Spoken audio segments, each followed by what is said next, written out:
It's my honor to introduce Theresa Pardo as our keynote speaker today. Theresa is the director of the Center for Technology and Government at the University at Albany, which focuses on the policy, management, and technology issues surrounding information and information technology use in the public sector. She's also on the faculties of the university's Rockefeller College for Public Affairs and Policy and the College of Computing and Information. She's a co-developer of Albany's Government Information Strategy and Management Program, which is ranked third in the nation by U.S. News and World Report. Theresa is not only one of the most prolific and cited authors in her field, but she's taken on leadership roles in her profession as president of the Digital Government Society and in government as the Open New York Policy Advisor for OpenNewYork.gov, a core component of Governor Cuomo's Open New York initiative.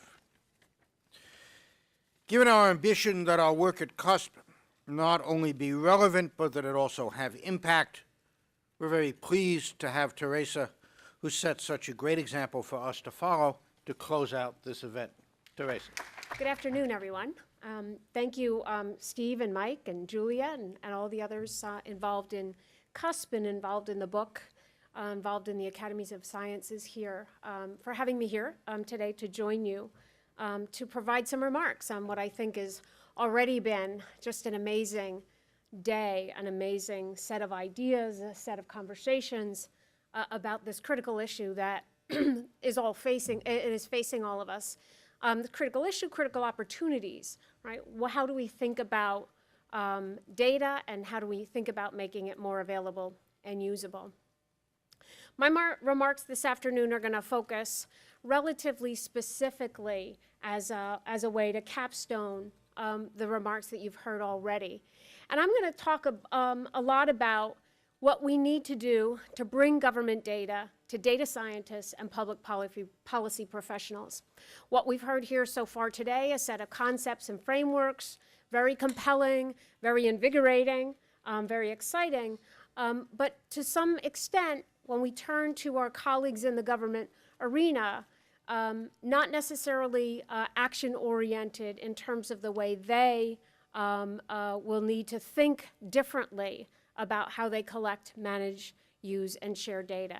And by that I mean we need to think not only about the frameworks that have been created, but about also the process changes, the policy changes that must be made inside of government.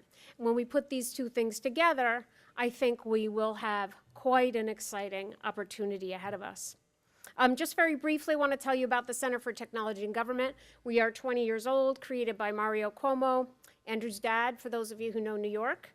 Our current governor's father, 20 years ago, created us as a place to do risk-free experimentation, looking very specifically at that time at what was going on in the state of New York. And since then, we have taken the model that we used to create the center back then and have created a global agenda, a global portfolio, working with folks like Steve Koonin and Mike Holland and many others in this community, looking at critical questions that require the kind of coordination, the kind of integration of ideas that we all love to do. The center is very much engaged with the practice community, which is why we have the opportunity to have some insight into the innovations that are occurring among the government agencies across the world. How are folks thinking and acting differently? And what are the challenges that many of our government colleagues are facing as they try to think about operationalizing the ideas that have been put forward so wonderfully in the chapters of the book? And so CTG and many others likely in the room thinking about this engaged scholarship, practice-oriented research that allows us to look very specific at the practical problems that are swirling around in what we consider to be the government innovation context, the challenges that our colleagues face in delivering on the potential of technology, when in fact technology is changing so rapidly, organizations, many of whom we've talked about today, changing quite slowly, and then the challenge further of the public policy arena moving even more slowly. And so what are the conundrums that this kind of context creates when we think about big data and we think about delivering on what we believe to be the huge potential ahead of us, and wrestle with the pace, if you will, of change or innovation in public policy and our organizations. So I'm not going to spend any time really talking about big data and the value it all creates. I think, this is the choir. So we have some, very familiar images that many of us have seen. We understand the argument. We understand the opportunity. But often, we don't understand the challenges that our organizations face to deliver on these kinds of dreams, imaginings, if you will. I've been working in this space for a long time, as I'm sure many of you have, but the advent of big data has caused an increasing recognition of the challenges of creating the kind of data infrastructures that we need in order to make our big data environments robust and sustainable. We've had opportunities over the many, many years to use technology to share data in the GIS community, to share data in public safety, and they have been compelling arguments for increased quality in our data infrastructures. But we're talking about a whole new space, a whole new game. The challenge is that many of our government agencies are unfamiliar with these responsibilities, and they are wrestling to try to make these responsibilities a priority, in particular when they compete for resources with their traditional programs. We also know that there's a lot of information sharing complexity in the environment. We increasingly recognize or learn, at least in our research that at the Center for Technology and Government, that as we're trying to create the kind of capability to share information, as we go from a single organization trying to solve a specific problem to an enterprise to be defined, and as Peter talked, going across borders, going across boundaries. Every border, every boundary, whether it's a disciplinary, organizational, policy environment, the complexity increases. And what we're talking about doing is potentially getting as far into the upper right-hand corner as we can, as is appropriate in the big data space. And that's going to be extremely difficult to do. More resources are becoming available to support our efforts to do this. The book is just sort of the quintessential example of this. We now have new conceptual frameworks, new practical frameworks, new statistical frameworks. I, like Daza, will probably be using this book in my course, in our doctoral colloquia that we conduct at the different research conferences around the world. It's a valuable contribution to their educational process.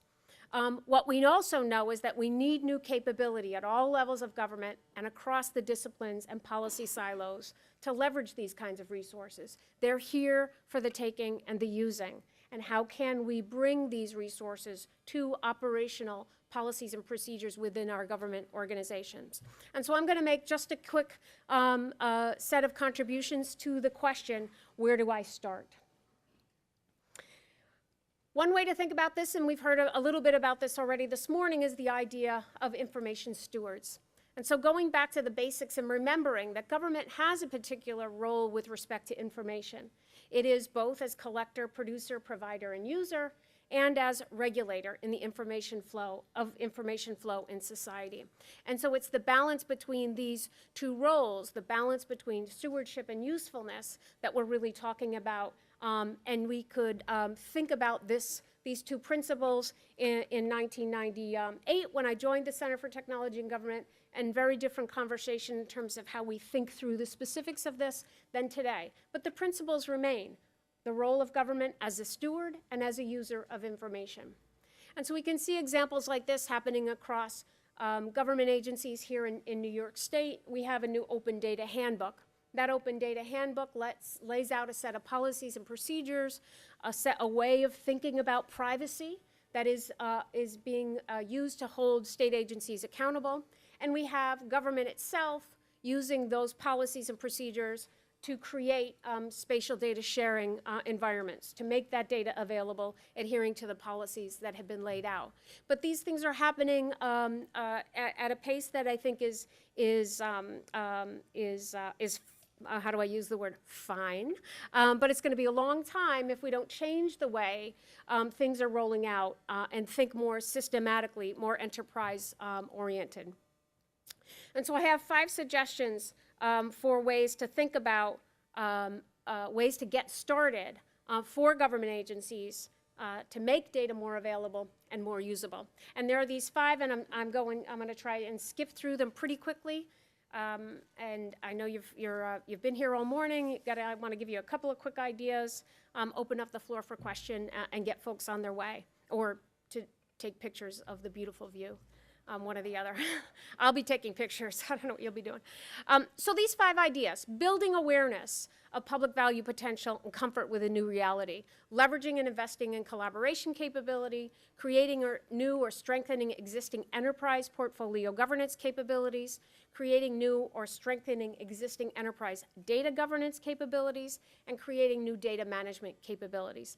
So I'm going to have a quick chat about each one of these. In our work, we've increasingly approached by governments who are trying to invest in an open data strategy. They're trying to build new capability, but they are pressured, getting reverse pressure from all kinds of places because they are unable to explain the potential value. And orienting our government colleagues to the kind of new ways of thinking about public value potential of open data. Certainly we want to talk about job creation and impact on GDP, but we also want to talk about quality of life and ideological capabilities that didn't exist before. In our work, we are constantly going out, working with government agencies, whether it's at the MTA here in New York or in Nigeria, trying to get them to be comfortable with the classic tensions associated with data sharing across the boundaries of their government organizations. These are the tensions, whether I'm talking to the executive suite at the MTA or the ministers of the central government of Nigeria. These are the questions they ask, whether I'm talking to the mayor in the city of Schenectady or the mayor in the city of Philadelphia. These are the tensions. Who are the likely users? What will people do with it? They have concerns about data quality. Can I send it out like this? They'll realize we don't know, and so they become, if you will, burdened with the reality of their current situation. Leveraging and investing in collaboration capability. In the state of New York, we are working at the Center for Technology and Government together with the New York State Department of Health to create a collaboration space that is allowing research scientists across the State University of New York to work directly with government professionals in the New York State Department of Health to explore ways that they can collaborate, work very specifically on the issues associated with a single researcher getting access to a single data set under the control and responsibility of a single government practitioner. Start small, build up. Build collaborations at the local level.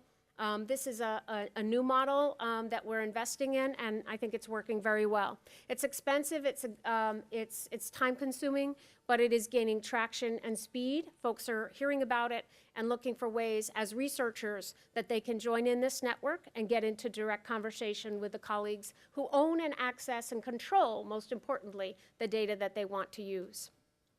Number 3, creating new or strengthening existing enterprise portfolio governance.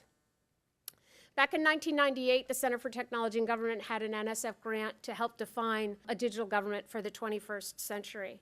And one of the questions that, no surprise here, we've heard a little bit this morning when Steve introduced CUSP, is that we took away from that project the comment that what is technically possible may not be organizationally feasible or politically or socially desirable. Again, not a surprise here. The challenge is creating capability within our government organizations to make judgments about what is organizationally feasible and appropriate, what is technically feasible and appropriate. And so the creation of governance structures that allow for the systematic and thoughtful consideration of those questions is absolutely critical.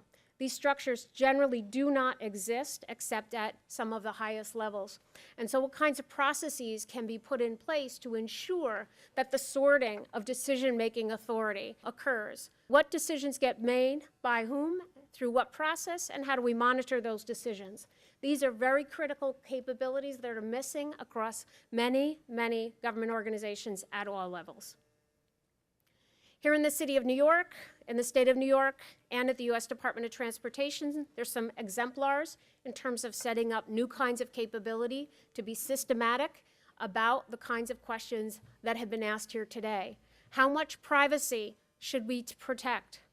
How much data should we de-identify? What processes should we use?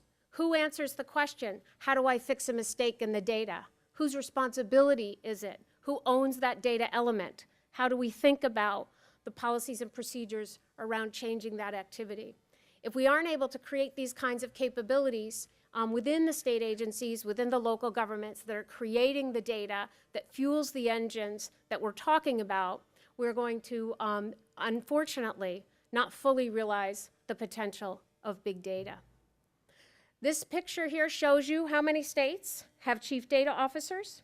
Would anyone care to guess when the first chief data officer of a state government was appointed? 1996? Hey, we could have a pool. You could make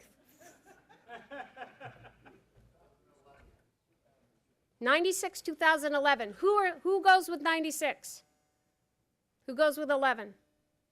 11 has it. It's actually 10. 2010. Colorado appointed the very first chief data officer, the very first executive level government official to think about data at a statewide level. There are now only about, I think there's about 12.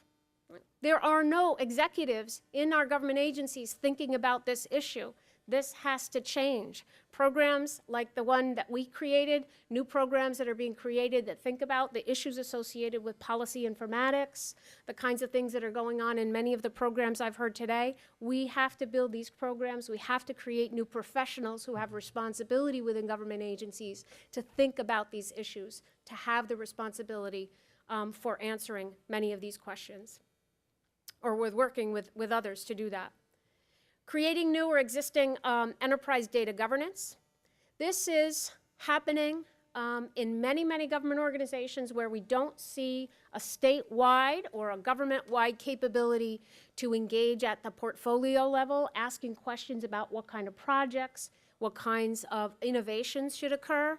We are very often seeing clusters of professionals within policy domains create new kinds of capability to develop standards, develop policies and procedures, to know who owns which data element, who owns which data set. When there's an opportunity to use that data set in a new and innovative way, who gets asked that question? And then to go back to the earlier slide about governance, then who gets to decide? What group gets to come together? How many votes does each agency have? What does the process look like? These are very, very critical kinds of organizational policies and procedures that have to be thought through if, in fact, we're going to have the kind of quality data that's brought to the research community for the use that we imagine it can have in terms of informing society, improving society, as we all hope it will. We're very involved in an organization called the Institute for Financial Market Regulation. The lack of ability to share information in support of financial markets, in support of financial market regulation is considered by Mary Shapiro, the then commissioner of the SEC, to be one of the major contributing factors to the 2007 economic crisis. We had no idea the extent of the risk because information was not flowing.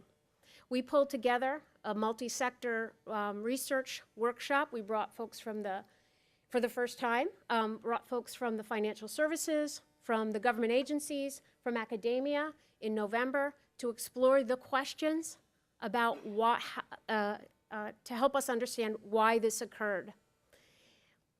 In general, this group believes, going back again to Steve's comments this morning, very much the socio-technical issues, The technology can move the data, not the problem. The problem is we don't have, in this environment, good understanding of the system complexity, in particular because it's changing so rapidly. We don't have, in many cases, incentives to engage in standard practice, to be open, to share, because there's money at stake. People are trying to get a competitive edge. So how do we think about trust and standards and incentives and complexity in an environment like financial market regulation when so much is at stake if we aren't able to create governance structures, data governance structures, data management capability that all of the stakeholders can engage in and to some extent support. Data governance. These two slides I took, the one on the Chief Data Officer and the one on data governance, they're literally from this morning's Government Technology magazine. They're two things that got pushed out very timely. Not that I wasn't paying attention, but you know, this is cool. This is really cool. Data governance. A few years ago, the first time I heard the phrase data governance by someone not CTG was in response to ARA. ARA, the state responses to ARA created a great need for states to be able to govern data, to understand who had which data, so that, and how were we going to manage that data in response to the federal requirements to report on ARA.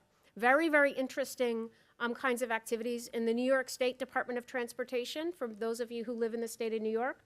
The first time they created a data governance body and a chief data officer was as part of the response effort to ARA.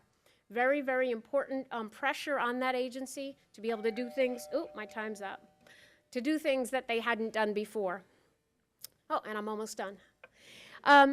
So finally, we've talked about kind of consciousness, collaboration capability, attitude, creating new institutional bodies that have policies and procedures and responsibilities, authority for doing things that really matter in terms of data governance, enterprise governance, to be able to use the frameworks, the tools and techniques identified in the book to apply those in really critical ways. But then also just basically data management capability. And so I'm also part of an organization called, it's a network called Data One. Data One is the Data Observation Network for Earth. I'm part of the Social Cultural Working Group.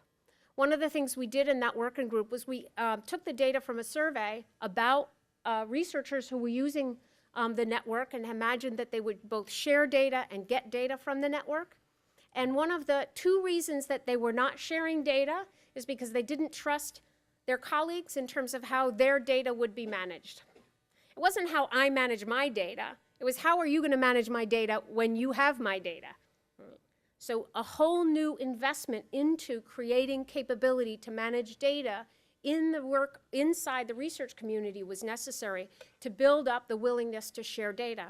Take that out beyond the research community to across the sectors, and we're going to have to think very, very seriously about the issues associated with data management.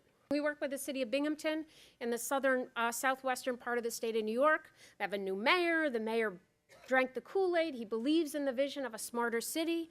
We did a planning activity with them. He has this wonderful wheel. Inside it is institutionalized data management procedures and processes, cultivate a culture of access, improve access to data and information, everything that you would expect he and his 19 department heads to want to do at this point in time.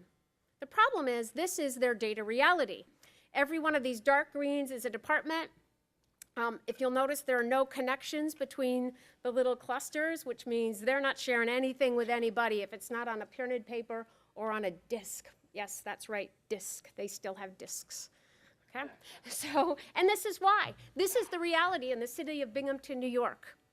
Passion, passion, passion for innovation. Since 1988 to 2012, the number of devices in the city has gone up 1,267%. The number of users, 1,491%. This is their reality. They have one less staff member. Right? How are they going to create a data governance, a data management plan, a data governance plan, a data enterprise, an enterprise portfolio management plan that would allow them to think differently about data? This is the reality of so many of our governments around the country. We have 72 cities in the state of New York. Binghamton is very, very classic.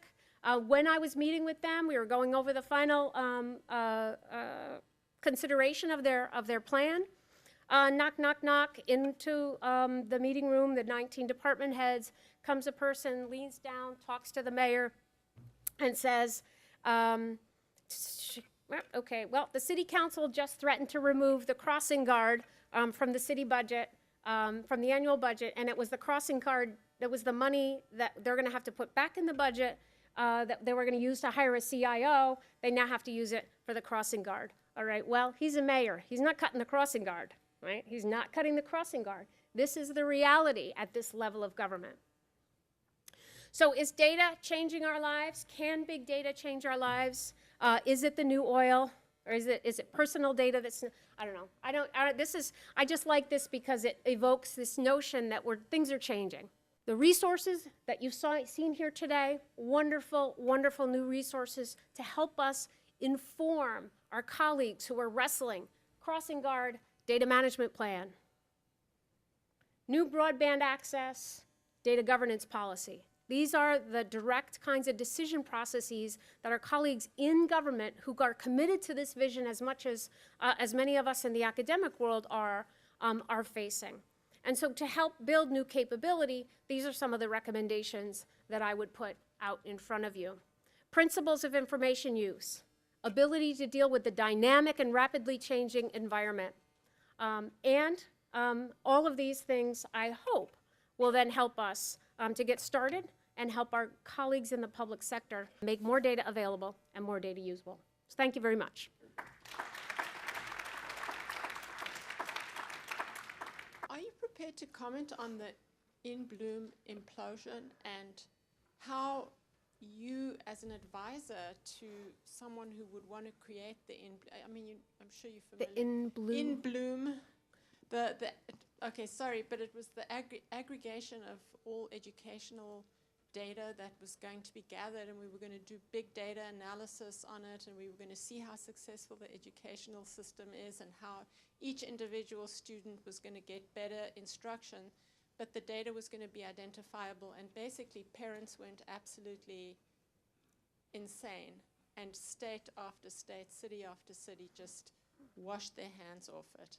So, I mean, is this a marketing issue? Because one of your suggestions is you have to explain, or is it a practices issue? But it seems like you hadn't been necessarily following this case. Many of us had been watching it with great interest. You know, you have a model which says make data more available and usable, public data from public agencies.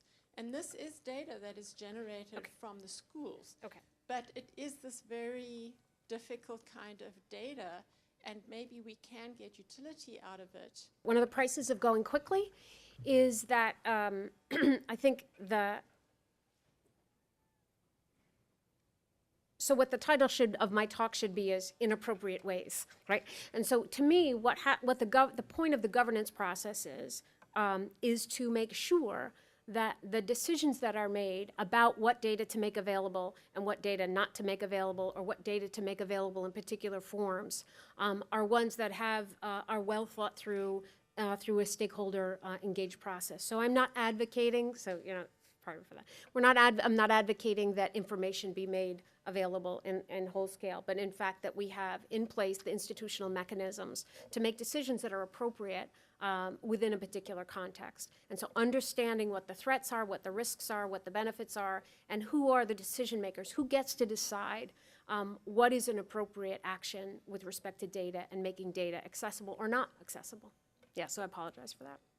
There's a model that is just brand new that I wonder if you've heard of and if you're going to use it. It's the open data, the data policy out of Boston, which has the distinct innovation of having two halves. The first half is open data, get all the data out, which was a threat. And the second half of the same policy is what called control data, which is dealing with data that like FERPA data, which is in-Bloom's issue, and HIP, and many others, much of which programmatically is asked for all the time, and there's just repeatable design patterns, some of which is more idiosyncratic. And the thinking was a holistic policy is to have one data policy that that first classifies data and then in an iterative way releases according to design patterns where there's high value or high volume or velocity or something. But by dealing with open data and not open data in a coherent way, two sides of the same coin, I bet they might be poised to make a heck of a lot more progress, because otherwise the issues like Helen was mentioning are like intractable. Right, exactly. I think, again, in the kind of speed, we're working very closely with, as I said, the New York State Department of Health to think about, and we aren't calling them walled gardens, but that's the phrase she uses, right? But that's what we're doing, right? So how do we think about Department of Health data? Not necessarily to make it open. The New York State Department of Health is a wonderful open data site, but it also has a set of data that just absolutely cannot be made open, but we have to figure out how to make it accessible and usable by appropriate researchers. And so thinking about, again, I think it was Victoria's model where we said, who gets to get in under what conditions? How do we think through those conditions? We're also thinking about that in terms of the financial market data which has to be reported, but if we could figure out a way to encrypt part of the data, we could actually release that data pretty quickly, and every day that passes from its day of release and from its day of reporting in its initial form, certain parts of the data become less of an issue in terms of if it's released, it provides a competitive opportunity. So thinking about different models for making data accessible and usable in a way to generate value isn't necessarily all open data, right? Sometimes it's internally made available under very specific conditions. Sometimes it's, all out there and we can figure out how to make that usable. So I think absolutely Boston has the right idea coming out with a policy that speaks very directly to these, if you will, a continuum of access. Thanks very much. Yeah, you're very welcome. Thank you. Thanks again, Theresa, for giving us a really good picture of what it looks like from the government side of things. So it's my job to wrap us up now. It's been, for me, an excellent morning. Very good sense of some specific things that we at CUSP need to do in terms of data access, data protection, privacy, and so on, but also some of the general principles that I think we need to be developing as we head into this brave new world of big data. A couple of thanks to close up. First of all, thank you all for attending, participating in the discussions, just making this, again, a very great morning. Thanks to the CUSP team, the event team, for making things run smoothly as usual. Also to the New York Academy of Sciences folks for also helping out in that dimension.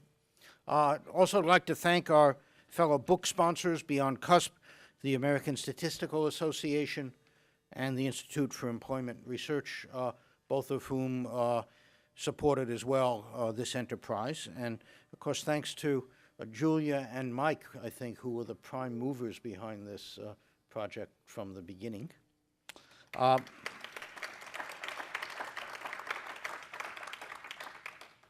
Over a drink, I understand, in a bar somewhere. Again, great meeting. Thanks, everybody.